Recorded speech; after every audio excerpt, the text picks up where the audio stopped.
Jumpa lagi saudara-saudara. Tutorial kita kali ini akan membahas tentang kegiatan ekspor dan dokumen apa saja yang diperlukan. Memahami izin ekspor di Indonesia. Untuk dapat melakukan kegiatan ekspor, maka sang eksportir Indonesia harus memiliki izin ekspor atau ET. Ada ketentuan umum tentang ekspor dari Kementerian Perdagangan, yaitu berdasarkan surat nomor 13/M/DAG PER-3/2012, di mana ekspor barang dikelompokkan sebagai berikut. Pertama, ekspor barang individu atau perorangan. Dalam hal ini perlu si individu memiliki NPWP, yaitu nomor peserta wajib pajak, dan dokumen lainnya yang ditentukan oleh peraturan ekspor. Sedangkan badan usaha harus memiliki SIUP, surat izin usaha perdagangan, kemudian TDP, tanda daftar perusahaan, dan NPWP, nomor pokok wajib pajak, serta dokumen lain yang ditentukan oleh peraturan. Yang kedua, dibatasi lembaga barang atau badan usaha. Badan usaha harus memiliki ET, yaitu eksportir terdaftar, SPE, izin ekspor, kemudian LS, laporan surveyor, dan COO, Certificate of Origin, serta dokumen lainnya yang ditentukan oleh regulasi yang menunjukkan kemampuan mengekspor barang terbatas tersebut. Dalam kebanyakan kasus, ET membutuhkan SPE. Tapi pada saat ekspor yang sebenarnya, seperti halnya kopi, karet, kayu besi, sapi atau kerbau, pupuk, emas, silveren, produk mineral, ekspor terscan, hanya diperlukan ekspor after obtaining SPE. Berikutnya adalah daftar persyaratan dokumen tertentu yang terkait dengan ekspor. Pertama, laporan inspeksi, yaitu laporan pemeriksaan oleh tim ekspor, verifikasi, dan monitoring walletness. Kedua, kuota sertifikat, yaitu sertifikat yang explain exporter identity, HS kode, jumlah, dan kontrak ekspor. Yang ketiga, surat pernyataan, terutama untuk pupuk urea, yaitu sebuah surat dari eksportir untuk menyatakan bahwa pupuk urea yang diekspor tidak disubsidi oleh pemerintah. Selanjutnya kita bicara mempersiapkan dokumen ekspor. Kegiatan ekspor secara langsung dengan importir tidaklah semata-mata mudah. Salah satu tantangan bagi pelaku ekspor dalam hal ini ialah menemukan berbagai persyaratan dokumen. Dikarenakan kegiatan ekspor terjadi di dua negara yang memiliki regulasi dan kebutuhan yang berbeda. Terlebih lagi, kegiatan ekspor memiliki resiko besar, sehingga dibutuhkan berbagai dokumen sebagai pemeriksaan dan jaminan. Jadi bagi para pelaku ekspor yang ingin melakukan transaksi ekspor secara langsung, terdapat beberapa dokumen yang perlu dipersiapkan terlebih dahulu. Dokumen-dokumen ini terdiri atas dokumen utama dan dokumen tambahan. Setiap dokumen ekspor ini diharuskan untuk dibuat pada setiap transaksi ekspor. Dokumen-dokumen ini dikirim kepada importir, karena dokumen ekspor tersebut digunakan nantinya oleh importir untuk mengambil barang di pelabuhan tujuan. Pertama, dokumen utama. Dimaksud dengan dokumen utama adalah dokumen yang wajib sifatnya untuk dibuat dalam setiap transaksi ekspor. Berikut jenis-jenis dokumen utama pada kegiatan ekspor. Pertama, invoice atau faktur. Invoice atau bisa juga disebut sebagai faktur atau nota merupakan dokumen yang berfungsi sebagai suatu bukti transaksi atau penagihan yang dibuat oleh eksportir untuk importir. Invoice harus mencantumkan elemen-elemen sebagai berikut: nomor dan tanggal invoice, kemudian nama barang, harga per unit barang dan total harga, nama dan alamat eksportir, kemudian nama dan alamat importir, serta keterangan rekening pembayaran jika diperlukan.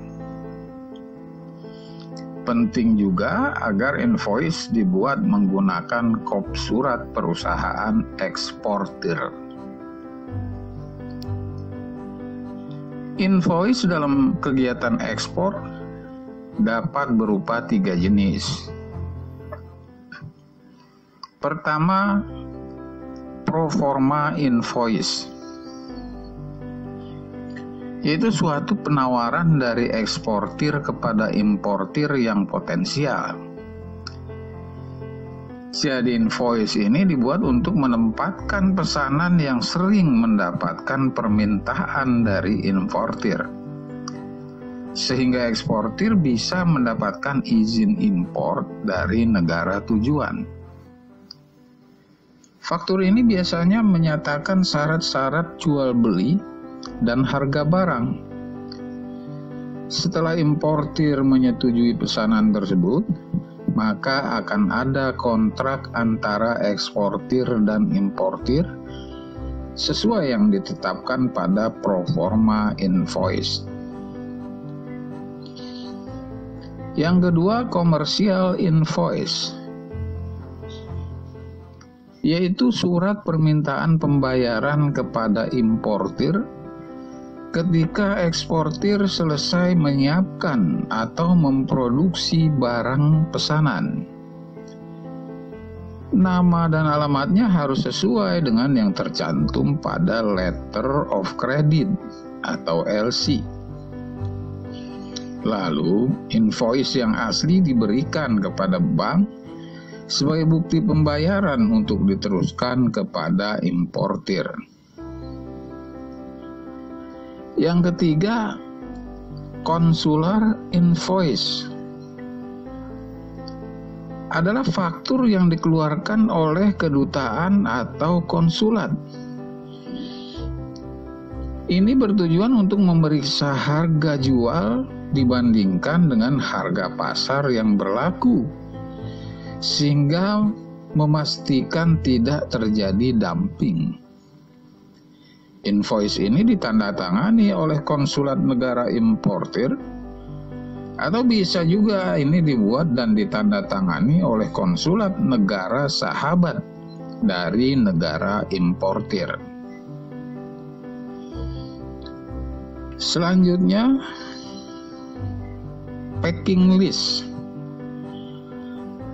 Packing list adalah dokumen yang berisikan rincian spesifikasi barang ekspor sesuai dengan invoice.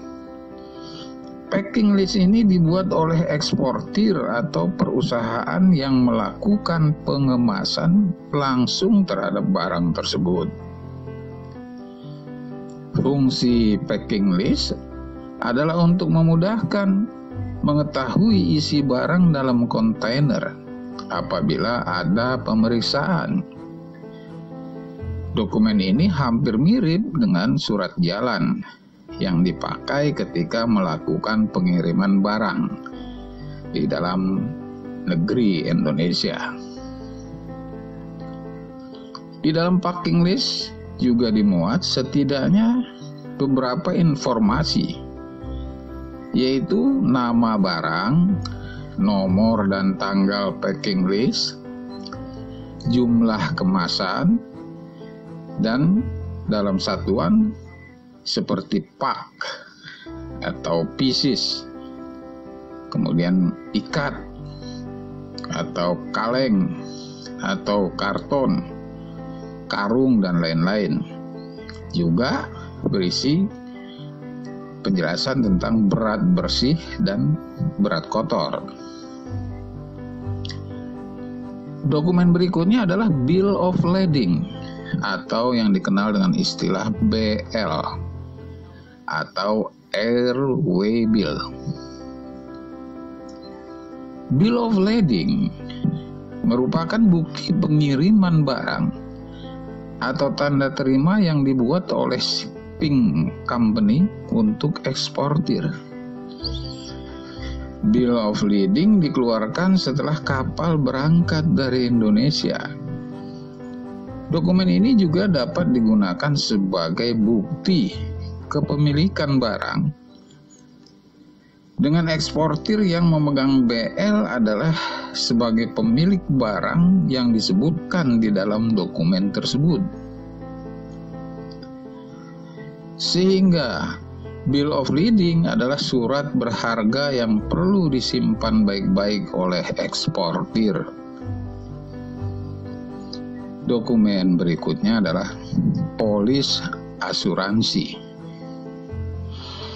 Polis asuransi dibutuhkan sebagai surat bukti penanggungan yang dikeluarkan perusahaan asuransi untuk menjamin keselamatan atas barang ekspor yang dikirim atas permintaan eksportir maupun importir. Dokumen ini menyatakan jenis-jenis resiko yang diasuransikan, serta pihak mana yang meminta asuransi dan kepada siapa klaim kelak akan dibayarkan. Dengan adanya polis asuransi dalam ekspor akan meminimalisir kerugian bagi kedua pihak, baik eksportir maupun importir. Setiap asuransi harus dibayarkan dengan mata uang yang sama yang tertera di dalam LC, kecuali ada syarat-syarat lain. Berikutnya adalah dokumen PEB, yaitu pemberitahuan ekspor barang. PEB adalah surat pemberitahuan yang dibuat oleh eksportir kepada kantor bea dan cukai sebelum setiap pengiriman ekspor. Pembuatan PEB dapat dilakukan sendiri oleh eksportir atau bisa diwakilkan oleh forwarder. Lalu PEB saat ini juga dapat dikirimkan secara online ke kantor Bea dan Cukai melalui sistem elektronik data interchange atau EDI. Secara garis besar, prosedur pengurusan dokumen PEB adalah sebagai berikut. Barang yang akan diekspor diberitahukan ke kantor Bea Cukai dengan mengisi PEB. Informasi-informasi yang perlu diisi dalam PEB ini diantaranya adalah nama dan alamat eksportir, nama dan alamat importir, kemudian nilai invoice, HS kode produk, pelabuhan asal, dan pelabuhan tujuan. Selanjutnya melakukan pendaftaran PEB paling cepat 7 hari sebelum tanggal perkiraan pengiriman ekspor dan paling lambat sebelum barang ekspor masuk ke kawasan pabean. Pendaftaran ini disertai dengan nomor induk perusahaan atau NIPER dan dilengkapi dengan dokumen pelengkap, diantaranya invoice, packing list, bukti bayar PNBP atau pendapatan negara bukan pajak, kemudian bukti bayar bea keluar untuk barang ekspor dikenai bea keluar, serta dokumen lainnya dari instansi teknis terkait. Misalnya untuk barang ekspor yang terkena ketentuan larangan atau pembatasan. Kemudian membayar pelunasan pajak ekspor jika barang ekspor dikenai pajak ekspor. Petugas Bea dan Cukai menjadikan PEB ini sebagai dasar untuk memeriksa kesesuaian barang yang diekspor, sehingga bisa diberikan persetujuan dan pemuatan barang ke sarana transportasi. Kesalahan dalam pengisian PEB ini dapat dianggap dengan penyimpangan secara sengaja, sehingga sahabat pengusaha perlu untuk hati-hati dan teliti dalam mengisinya. Contohnya diantaranya yaitu freight forwarders receipt, warehouse receipt, dan trust receipt. Kebutuhan dokumen tambahan ini betul-betul harus ditanyakan kepada importir, karena masing-masing importir memiliki regulasi dan permintaan yang berbeda. Dokumen berikut adalah Shipping Instruction atau SI. Shipping Instruction adalah dokumen yang dibuat dan diberikan oleh eksportir kepada forwarder atau shipping company untuk melakukan booking pada kontainer dan ruang di kapal laut atau di pesawat udara. Dokumen ini biasanya bisa dikirim melalui email.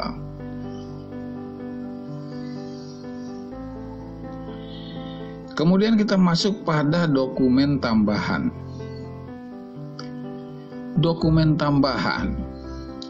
Jadi selain dokumen utama, terdapat dokumen ekspor tambahan lainnya untuk dibuat yang bersifat wajib maupun pendukung terhadap barang ekspor.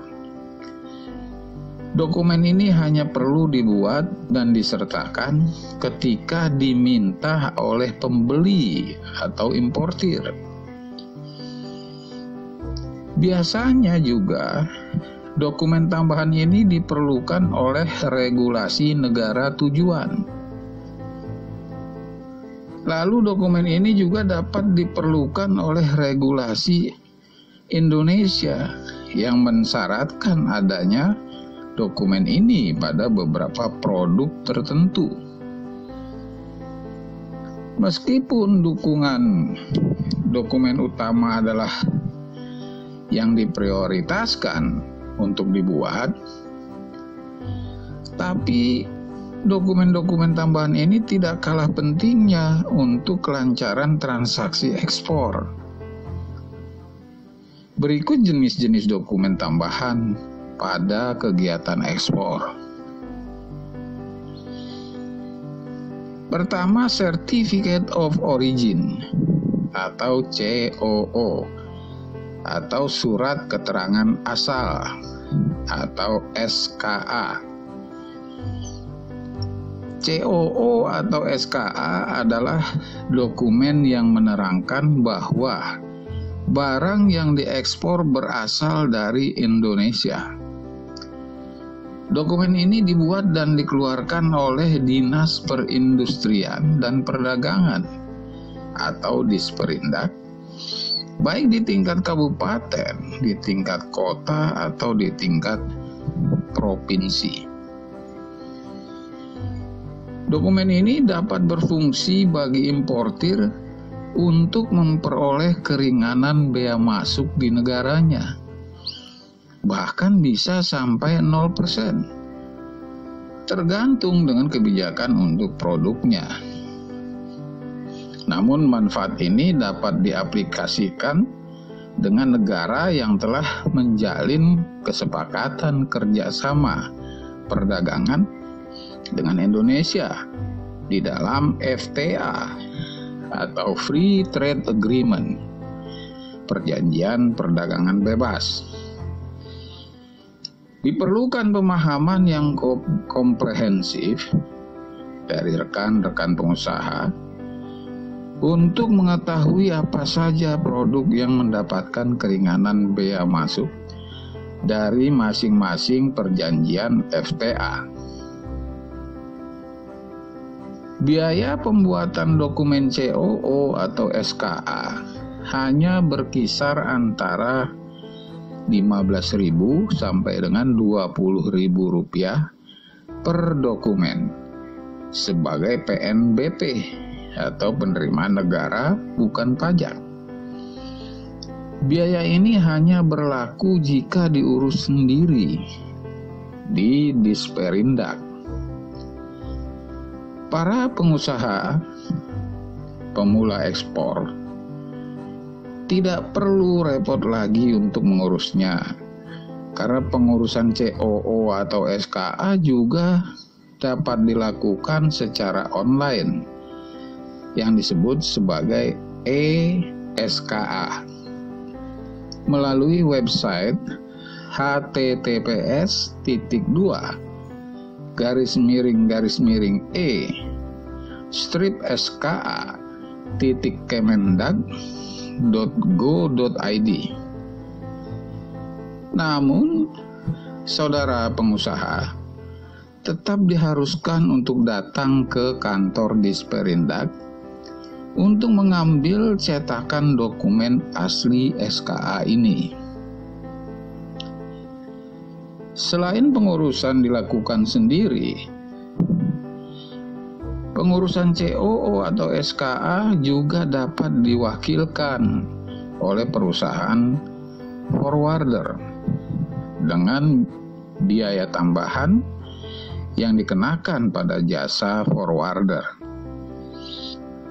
Dokumen COO dapat diminta dari pihak produsen atau diurus langsung sendiri oleh eksportir melalui laboratorium independen yang sudah terakreditasi.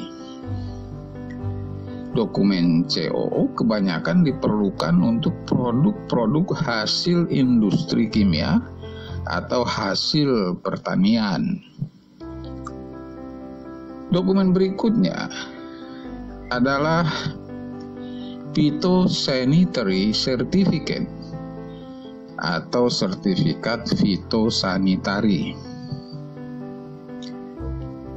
Phytosanitary Certificate merupakan dokumen yang biasa diperlukan pada produk pertanian seperti buah segar, rempah-rempah, dan lainnya, di mana dokumen ini menjamin bahwa produk yang diekspor terbebas dari kuman penyakit berupa jamur atau bakteri.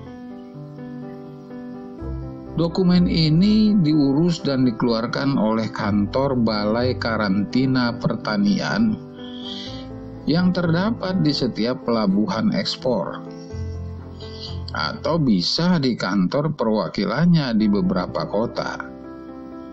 Selain produk pertanian, dokumen ini juga diperlukan pada produk dari hewan dan ikan.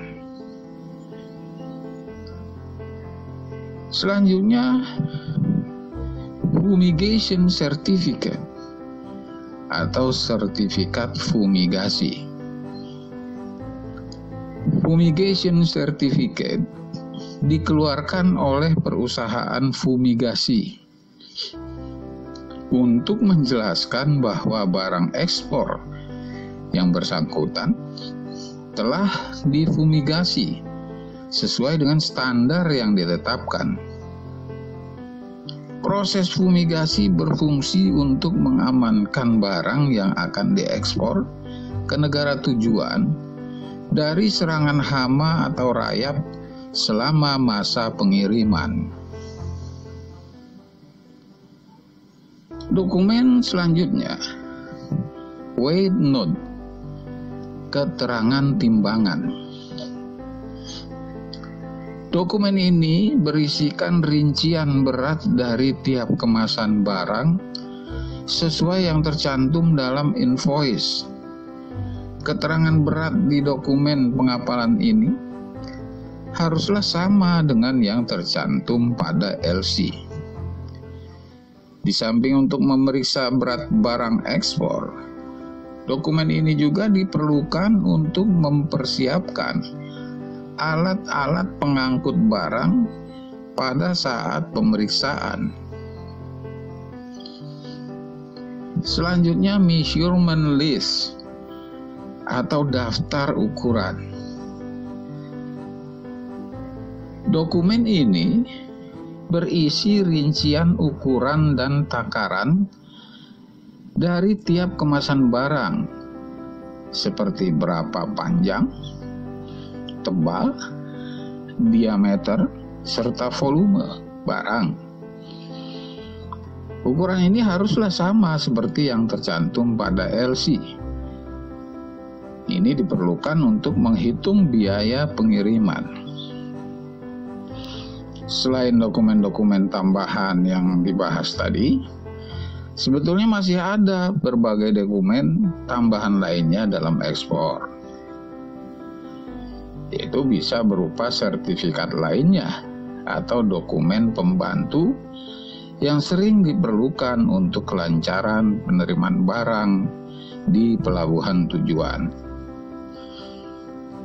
Sebagai contoh, di antaranya yaitu Freight Forwarders Receipt, Warehouse Receipt, dan Trust Receipt.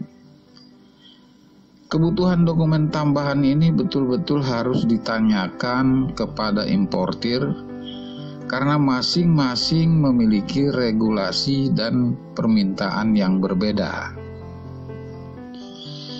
Persiapan dokumen-dokumen yang telah dibahas tadi penting sekali untuk kelancaran transaksi ekspor kita dengan importir. Oleh karena itu, sahabat pengusaha hendaknya mempelajari dokumen-dokumen tersebut secara serius sehingga mampu mempersiapkannya dengan cepat dan tepat. Ini dikarenakan berkaitan dengan kecepatan dan ketepatan pengiriman ekspor yang berujung pada reputasi kita sebagai eksportir. Akan tetapi bagi para pemula di dalam kegiatan ekspor ini, yang merasa belum siap atau memiliki kapasitas dalam mempersiapkan dokumen-dokumen ekspor ini, disarankan sebaiknya menggunakan jasa forwarder saja dalam setiap transaksi pengiriman ekspor. Karena forwarder mampu membantu eksportir dalam konsultasi atau pengurusan dokumen ekspor, selain dalam hal pengirimannya. Bahkan forwarder juga bisa membantu dalam penyelesaian biaya-biaya yang timbul dalam transportasi dan penanganan muatan di pelabuhan. Intinya, sahabat pengusaha, tidak perlu khawatir dengan proses rumit persiapan dokumen ekspor ini. Yang perlu diingat oleh kita adalah tetap perlu memprioritaskan persiapan produk agar sesuai standar ekspor beserta sertifikatnya. Nah, demikianlah, maka saatnya lah kita mulai kegiatan ekspor. Ada pertanyaan dari rekan kita, apakah nanti perlu perizinan dan lain-lain? Karena saya baru mau mengirim sampel dulu, sebab saya baru sebagai pemula, jadi masih awam. Kita jawab, tentu saja pertama sekali Anda akan butuh ekspor license. Apalagi bila sampel yang dikirim sekiranya cocok dan akan ada ekspor dalam jumlah tertentu. Kemudian selebihnya perizinan untuk mengedarkan produk di negara tujuan. Kalau dari Indonesia tidak perlu ada izin BPOM atau halal selama di negara tujuan tidak diminta. Berarti yang paling penting adalah perizinan di negara tujuan. Ditanya lagi, bagaimana cara mendapatkan ekspor license dan dari mana? Kita jawab, bisa di Indonesia dan bisa di negara tujuan. Ditanya lagi, untuk mengirim sampel apakah perlu perizinan juga?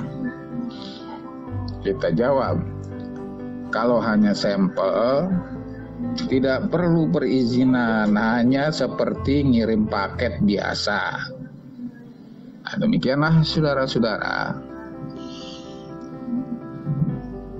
Sebagai informasi untuk mengurus izin ekspor ini, silakan saudara hubungi web https://oss.go.id, yaitu lembaga OSS BKPM, pelayanan perizinan berusaha terintegrasi secara elektronik. Demikianlah tutorial kita kali ini. Jika dirasa bermanfaat oleh saudara, silakan saudara subscribe channel ini demi untuk kelanjutan tutorial berikutnya. Terima kasih atas perhatian saudara.